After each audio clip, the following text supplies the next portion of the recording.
Of the three videos I've created, what men want, what professionals want, and what women want, this is definitely the more complex because it really has to do with individual women who are living in their time and their place, what's available to or around them, and the attitudes of their society and culture. However, at the same time, we have to tie what women want with the three childbirth goals and the three health systems. The three childbirth goals, as I think you may know by now, are a live mother and a live baby, dealing with suffering in birth, and recovery of the mother and baby in the short term, medium term, and long term. That's really what women have always wanted. And when you take away everything and just say to a woman, you got to do this on your own, by yourself, that's what women would tell you. I just want to live through it. I want my baby to live through it. I don't want to suffer. And I'd really like to recover from this and have my baby recover from it. That's really what women want. But it's become confused. Traditional cultures really want a live mother. They accept that babies die. Modern maternity care after the Second World War started to put more emphasis on making certain the baby was living as well. And that increased in the 1980s as women got birth control and had safe terminations. Their family sizes got smaller, each baby was more valued, and women wanted to make certain that their children outlived them. In the 1970s, when I gave birth, what women wanted was still very vague. The low-risk women who wanted the natural birth, pain-free labor without medical care, felt they'd achieve it by learning breathing and relaxation skills. And some did. But the majority of us just coped better. We didn't suffer as much. And that was a win, as I've said, which wasn't recognized or even stated as a goal. But by the 80s, when choices became the norm and skills were old-fashioned, modern women have wanted other things than the three childbirth goals: live mother, live baby, suffering, and good recovery for both the mother and baby. The things that women started to want were more experience-oriented, such as be able to eat and drink, be able to move around, to be able to play music that you want, to have the people that you want, have a home birth, have midwifery care if it wasn't available, have continuity of care, a partnership model, informed choice. They wanted water birth. They wanted being able to birth in any position you wanted. The Lamaze method afterwards. Having the baby from belly to breast right away, rooming in, early release, and these were put into birth plans. Women wanted choices, but their choices often were like planning a wedding, and that became harder for birth professionals to know how to deal with that. What choices were important? All of them? This book full of them? In other words, women wanted to get the birth that they wanted, because now in the choice-based trend, we were told explicitly, you know what kind of birth you want.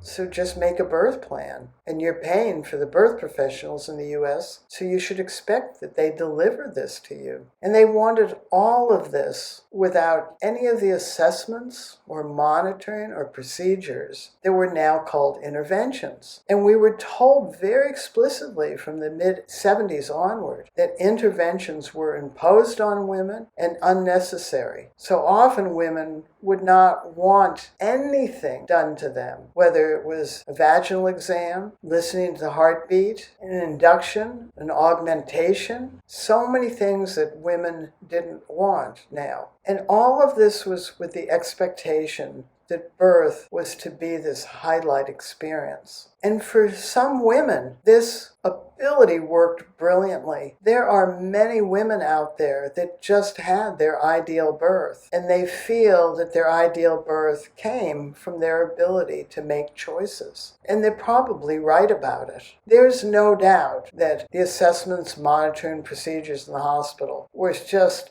really what you felt was over the top. But they were doing that in response to what had preceded them, which was the lack of modern medical care in maternity, because everything was considered to be normal, natural, physiological, and accepted.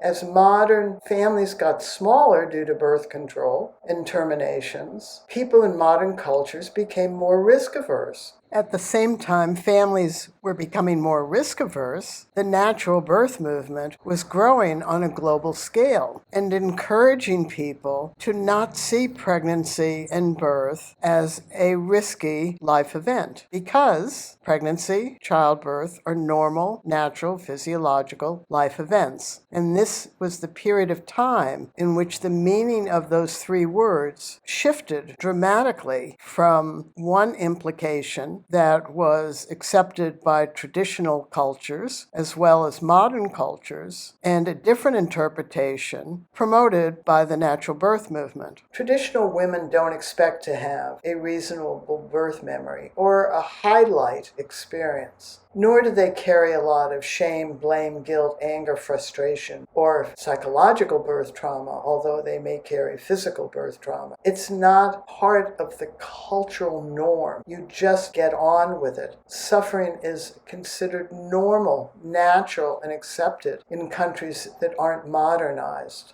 I've sometimes wondered about the expression that I was certainly told in the 1970s, which was, when birth is over, you forget about it, you get into the baby. Well, that hasn't been my experience. We all remember our birth. It's quite vivid. However, I wondered back then whether really that was sort of like a philosophical message, which was the birth is over now, get on with parenting. And that would align with how traditional people deal with birth experiences. You just get on with parenting.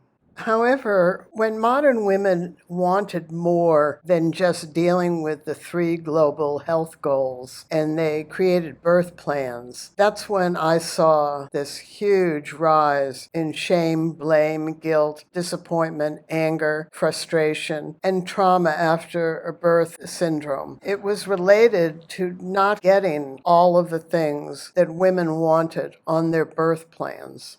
We have to ask ourselves as a society, if lots and lots of women are thinking about these new wants, what are the systems that get built around them? And how do they interface with the systems that are still focused on the 3 global childbirth goals of a live mother, live baby, suffering, and recovery? And when we look at the mindset, the societal mindset, it all goes back to how the different mindsets understand those 3 words, normal, natural, and physiological. And I'm going to do a video just on that. To just be very short, both the traditional cultures around the world and modern healthcare, which is global, interpret those 3 words to mean anything that might happen could happen. The fairly new natural birth movement interprets those 3 words as meaning it's easy, women birth instinctively, we know how to do it, and basically mostly there's a good outcome. So you can see that we have this societal tension between the viewpoints within these 3 global health systems. This is very complicated. So the question remains, if women want, what's their responsibility? Should women be responsible for the complexity of global childbirth goal number 1, a live mother and a live baby? That's really complex. I'm willing to talk to people at ICPA more, but it is very, very complex. There is the second childbirth goal. Women do not want to suffer in childbirth. So the easiest thing that women can take responsibility for is how they respond and work through the activity of birthing their baby. And that's why skills mattered back then, and skills and choices should have grown together back then. And here we are now trying to grow them together in the now. If they learn skills, they can come out of the experience saying, I did my best. I used skills. I'm really proud of myself for using skills, because they don't feel out of control. And when they have someone they love helping them use skills.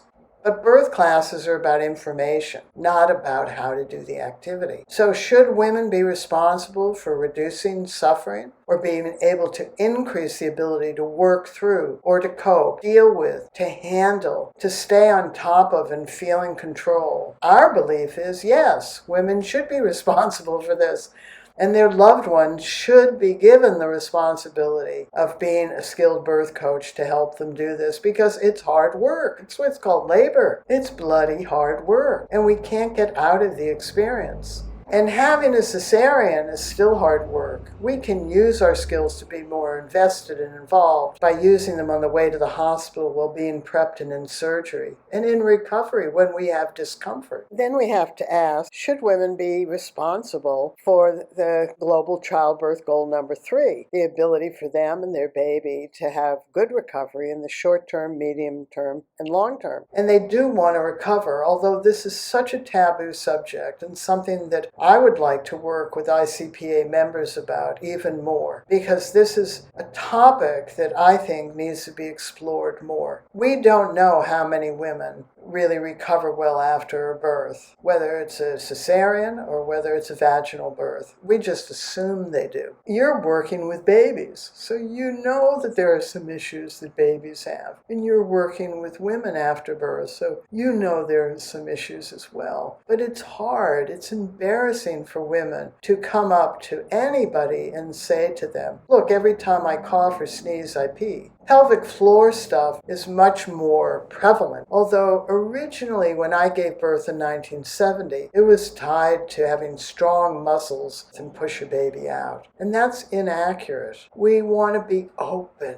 create space and softness. So doing pelvic floor exercises up to 24 weeks is great, but then you want to really work with the activating hormones that are softening you. And then doing them after birth is wonderful, but not for birth. It's very embarrassing for women to go up to somebody and say, I don't feel anything when I have sex now. I'm so floppy down there. And it's hard for women to say to anybody, it's so painful now when I have sex. So we're still working with the recovery of mothers, particularly, that we don't know a lot about. And if we can prevent that to any degree by preparation for birth, then that's good.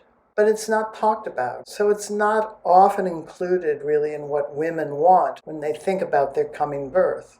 When we ask whether women should be responsible, it's their body. It's my body. I carry a baby in there. It's a container. My baby, this object, has to get out of my container. If I don't know how to make it easier for my baby, then I am putting both myself and my baby at increased risk. In my lifetime, we have treated this infrequent, one-off, can't be replayed, life-transforming experience should just happen and be a highlight experience. We have to deal with these 3 global childbirth goals. We have to recognize the benefits of people being skilled, and we have to encourage people, women, and their loved ones to become self-skilled from 24 weeks of pregnancy onward, and to use the skills to work through the activity of birthing their baby, because the birth of their baby is important to them, and it colors the rest of their lives. Skilled families in birth are more skilled parenting because they either eagerly learn skills or develop them themselves, and they work together better. Skills even make choices more likely to unfold the way you would like them to be. You're less likely to have interventions if you're coping. You're less likely to have interventions if your birth moves along in an efficient manner. You're less likely to leave your home birth if you birth easily or fairly effectively. And if your choices change and your birth is unlike anything that you imagined, you are much more likely to have an empowered birth because you use your skills to work through the activity that you are doing with your baby as your birth unfolds. So growing a self-learning, skilled birthing population not only addresses the new wants that women have now, but addresses the primary global childbirth goals. And this is important.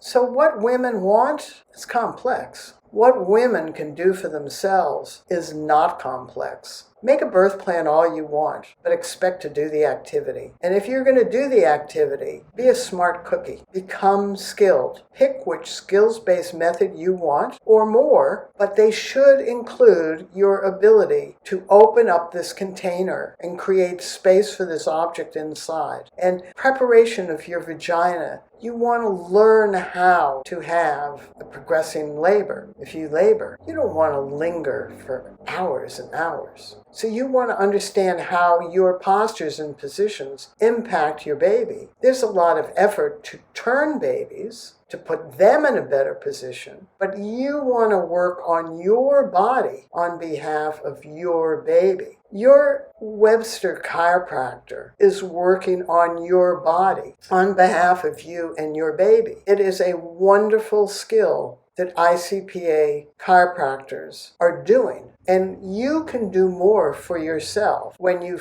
work with the Birthing Better Body skills for certain. But if you find other skills-based methods that help you prepare your body for the birth of your baby, then you should be doing it on your own, in the privacy of your own home, with your partner, because you are the one who's doing the birth, and you want to have a body that can birth better.